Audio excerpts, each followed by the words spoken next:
사랑과 은혜가 충만하신 하나님, 오늘도 우리에게 큰 은혜 주셔서 기도로 여는 하루를 통해 하나님 앞에 예배하면서 하루를 시작할 수 있도록 인도해 주셔서 감사드립니다. 하나님, 특별히 이 성탄절기에 저희들이 하나님 앞에 예배하면서 날마다 우리 주님의 오심을 묵상하는 시간들로 축복해 주시고, 우리에게 오신 놀라우신 예수 그리스도를 묵상함으로 나를 구원하신 그 놀라운 사랑 가운데 우리가 더 큰 소망과 더 큰 믿음 가지고 나아갈 수 있는 은혜를 허락하여 주시옵소서. 하나님, 말씀 읽을 때마다 우리가 깨닫게 하시고, 깨달을 때마다 순종하게 도와주시고, 순종할 때마다 하나님 주신 열매를 가지고 나아가는 저희가 되게 하여 주시옵소서. 우리 하나님, 우리를 사랑해 주시고 오늘 한 날도 동행하여 주시옵소서. 하나님 없이 살아가지 않게 도와주시고 날마다 하나님과 호흡하며 살아가는 저희가 되게 하여 주옵소서. 우리를 사랑하시고 오늘 한 날 저희와 동행하시기를 기뻐하시는 우리 주님 예수님의 이름으로 감사하며 기도하옵나이다. 아멘.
기도로 여는 하루, 매화교회 김웅영 목사입니다. 오늘은 사도행전 8장 26절로 40절의 말씀을 의지해서 읽는 것을 깨닫느냐, 이런 말씀으로 여러분과 같이 함께 은혜 받기를 원합니다. 오늘 말씀은요, 많은 분들이 빌립의 에디오피아 내시 겐다게를 전도하는 전도의 말씀으로 알고 계시는 그런 말씀입니다. 그러나 여러분, 성경은요, 말씀이 하나 따로 독립된 말씀이 아닌 것이지요. 말씀은 다 맥을 가지고 연결되어서 우리에게 왜 그런 말씀이 나왔는지를 보여주시는 그런 말씀이 성경의 말씀이 아니시겠습니까? 우리가 지난주 말씀을 통해 빌립 집사님이 사마리아에 가서 사마리아 사람들을 다 전도하는 놀라운 역사를 일으키는 것, 복음을 전하고 그 사마리아 사람들에게 구원의 역사를 전하는 그 놀라운 일들이 오히려 박해받고 흩어졌지만 흩어진 가운데 그런 역사가 일어났다는 것을 우리가 말씀을 통해 읽었습니다. 그런데 그 빌립이 이제 또 하나님의 말씀을, 오늘 말씀을 보니까 듣습니다. 무슨 말씀이냐면 남쪽으로 향하여 예루살렘에서 가사로 내려가는 길까지 가라, 그 광야까지 가라 하시는 하나님의 말씀을 또 듣게 됩니다. 그리고 여러분, 우리가 말씀이 있는 것처럼 빌립이 그 말씀에 순종하여 광야까지, 하나님 말씀하신 장소까지 내려가는 것을 보게 됩니다. 여러분, 얼마나 이것이 어려운 일입니까? 사마리아에서 말씀 전하고 사람들이 말씀을 깨닫고 말씀을 따르고 말씀에 순종하는 역사가 일어났고, 거기서 귀신이 쫓겨나가고 병자들이 낫고 성이 다 기뻐했다, 그런 말씀을 우리가 지난주에 읽었는데, 오히려 오늘 지금 말씀 보니까 또 다른 하나님의 말씀이 일어나서 빌립 보고 광야로 가라, 이렇게 말씀을 주시고 계신다고 하는 것이지요. 여러분, 이것이 쉽지 않은 일이지 않습니까? 한 곳에서 정말 교회를 시작하고 교회가 부흥하고 막 교회가 역사가 일어나는데, 그거 다 내려놓고 지금 엉뚱한 데로 가라고 하는 그런 말씀과 다를 것이 무엇이 있겠습니까? 참 이 어려운 일 가운데 빌립은요 하나님 말씀에 순종합니다. 이것은 빌립이 어떤 사람이냐를 보여주는 말씀 아니겠어요? 믿음을 가지고 하나님의 역사 앞에 순종하는 사람으로 자기의 성공과 자기의 업적이 아니라 하나님의 일하심을 바라보는 사람으로 빌립은 하나님의 말씀을 따라 광야 끝까지 내려가게 됩니다. 여러분, 그래서 사도행전이 우리에게 이런 말씀 계속 주시는 것 같아요. 스데반의 순교의 꽃이 그냥 꺾인 것이 아니라 빌립처럼 정말 그 순교의 꽃의 뒤를 이어서 아름답게 하나님의 일들까지 감당하는 놀라운 사람들이 일어나고, 놀라운 사람들이 일어남으로 하나님의 복음이 더욱더 흥황되이 전파될 수 있었다는 말씀을 사도행전이 우리에게 주시고 계시는 것입니다.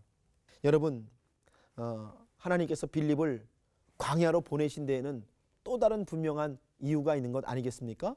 오늘 성경 말씀을 통해서 우리에게 또다시 보여주려고 하신 하나님의 말씀과 계획이 있는 것 아니겠습니까? 여러분, 이 말씀을 여러분 스스로에게 한번 먼저 적용해 보시죠. 나는 정말 빌립처럼 나의 성공과 나의 업적을 뒤로하고 하나님께서 말씀하신 대로 갈 수 있을까요? 말씀을 전하는 저도 이것이 참 쉽지 않은 일 같아요.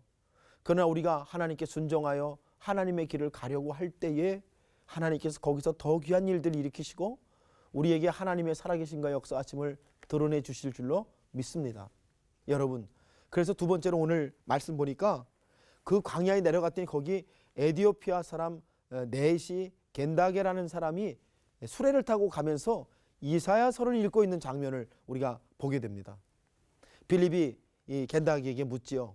읽는 것을 깨달았느뇨? 읽는 것을 깨닫느뇨? 이렇게 물어봅니다. 겐다게는 아마 신앙적 열심이 있는 사람이었던 것 같아요. 에디오피아에서 예루살렘까지 예배하러 왔다가 예배드리면서 돌아가면서 이사야서를 읽고 있다. 여러분, 이거 얼마나 귀한 신앙의 모습입니까? 그런데 정작 겐다게는 그 말씀의 내용이 무엇인지를 몰라요. 그래서 오늘 이 유명한 말씀, 빌립이 그에게 묻기를 읽는 것을 깨닫느냐, 내가 지금 읽고 있는 것이 무슨 뜻인지 아느냐, 이렇게 물어보고 있는 것 아니겠습니까? 많은 분들이 이런 말씀하시는 걸 듣습니다. 목사님, 성경을 읽어도 이게 무슨 말인지 모르겠어요. 목사님, 성경을 읽어도요 이게 깨달아지지가 않아요. 목사님, 성경이 너무 어렵습니다. 이렇게 말씀하시는 분들을 볼 때가 있습니다. 여러분, 왜 그럴까요?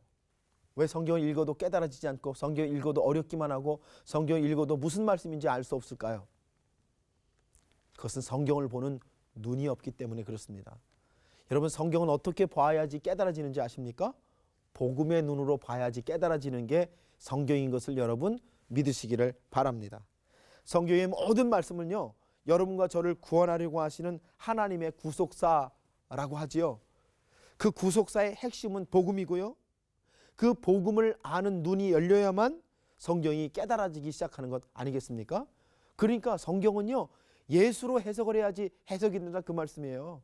예수를 알지 못하고 성경 봐야 성경이 무엇을 말씀하는지, 왜 그런 말씀하신지 알 수 없는 것이죠. 겐다게가 읽고 있는 이사야서 53장의 말씀이 바로 여러분 오실 그리스도 예수, 우리 주님에 대한 말씀을 지금 겐다게가 읽고 있어도 겐다게는 그 말씀이 뭔지를 모르는 거죠. 그러나 빌립이 그 말씀에 속에 숨어있는 복음을 그에게 들려줄 때, 복음의 눈으로 그에게 말씀할 때 여러분 겐다게가 깨닫고 아는 역사가 있었다고 말씀하는 것이 오늘 성경의 말씀이 아니시겠습니까? 성경이 왜 어렵습니까? 복음으로 보지 않으니까 어려운 거예요. 성경이 왜 깨달아지지 않습니까? 내 정욕으로 해석하니까 해석이 안 되는 것이지요. 여러분, 오늘 말씀 여러분과 저에게 적용해 보세요. 나의 죄를 깨닫고 나를 구원하시게 오신 나의 구원자 되시는, 복음이 되시는 예수, 그 예수를 바라보는 눈으로 성경을 바라볼 때 성경은 나의 말씀이 되시고 나를 구원하는 말씀이 되시고 나의 죄로부터 나를 회복시키시는 하나님의 능력의 말씀이 되시는 줄로 믿습니다. 여러분과 제가 그렇게 하나님의 말씀을 돌아보고 바라보는 그런 은혜가 우리에게 있게 되기를 간절히 소원합니다. 자, 그래서 오늘 말씀 보니까요, 빌립이 겐다게를 전도하는 말씀을 통해 하나님께서 이 말씀을 이렇게 사용하시는 것 같아요. 사마리아의 성공을 뒤로하고 하나님께서 지시하시는 곳으로 가라 하실 때 그곳에 가서 겐다게라는 사람의 여러분 영적인 무지를 깨우치시고 복음의 눈으로 해석하는 것을 알려주심으로 말미암아 오늘 이 성경 말씀 읽는 우리들에게 우리가 어떻게 성경 말씀을 보아야 할지를 우리에게 알려주신다고 하는 것이죠. 그리고 더하여서 오늘 말씀에 있는 것처럼 겐다게가 이제 그 복음을 깨닫고 나서 말씀을 알고 나니까요, 자기가 즉시 세례받겠다고 물 있는 곳으로 함께 빌립과 함께 내려가서 그곳에서 세례받는 장면을 성경이 말씀하고 계세요. 여러분, 참으로 복음을 깨달은 사람은요, 참으로 성경을 깨달은 사람은요, 그가 이전에 살던 삶과 다른 새로운 삶을 소망하고 세례받는 은혜를 사모하면서 세례받기를 원하는 것이라고 성경이 말씀하고 계시는 것 아니시겠습니까? 겐다게는 깨달음의 결론으로 예수를 영접하고 새로운 삶을 향해 나아가기를 원합니다. 여러분, 그래서 이런 하나님의 역사를 오늘 성경에 기록하시면서 이 빌립이라고 하는 집사님을 통해서 지금 사마리아 전도를 뒤로하고 하나님의 말씀에 순종할 때에 하나님이 지시하시는 곳으로 가서 그곳에서 또 다른 하나님의 귀한 일들을 만들어가고 그 결과로 말미암아 여러분 우리에게 정말 성경 보는 눈뿐만 아니라 변화된 새로운 삶에 대한 소망을 주시는 것이 오늘 말씀이 되신 줄 믿습니다. 오늘 말씀의 끝부분에 보니까 하나님께서 빌립에게 또 그곳을 떠나 다른 곳으로, 다른 도시로 가라고 하는 말씀으로 오늘 성경 말씀이 끝맺고 있는 것을 보게 됩니다. 여러분, 오늘 성경이 증거하시는 그 말씀이 여러분과 저에게 주시는 말씀 아니시겠습니까? 우리 자신에게 이 말씀을 적용해 보세요. 여러분, 빌립의 놀라운 역사를 통해 일하시는 하나님이 여러분과 저와 함께 일하시는 하나님이신 줄 여러분 믿으십니까? 여러분과 제가 여러분 오늘 말씀 바라보면서 어떻게 이 말씀 나의 말씀으로 받아들일 수가 있겠어요? 어떻게 나의 말씀으로 여러분 우리가 승리할 수가 있겠습니까? 하나님은 언제나 빌립과 같은 하나님의 종들을 사용하셔서 그들이 순종하는 자리마다 하나님의 역사를 만드시고 그들이 순종할 때마다 또 다른 생명의 메시지를 드러내시고 그들이 그 자리에서 하나님을 섬길 때 하나님께서 원하시는 놀라운 일들을 드러내신 줄 믿습니다. 오늘 여러분에게도요, 오늘 이 말씀처럼 읽는 것을 깨닫느냐라고 하는 하나님의 음성으로 여러분 승리하시는 역사가 오늘 이 아침에 여러분 예배하시는 여러분 모두의 말씀, 모두가 승리하시는 말씀 되시기를 주님의 이름으로 축복합니다. 사랑하는 여러분, 오늘 말씀 생각하시면서요, 저하고 이 시간 같이 함께 기도하도록 하겠습니다. 기도하시겠습니다.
살아계신 하나님, 하나님께서 빌립에게 하나님이 가라고 하시는 곳으로 가게 하실 때에 빌립이 순종함으로 또 하나 하나님이 계획하신 일들 가운데 하나님의 일들이 드러난 것을 우리들이 깨닫게 되었습니다.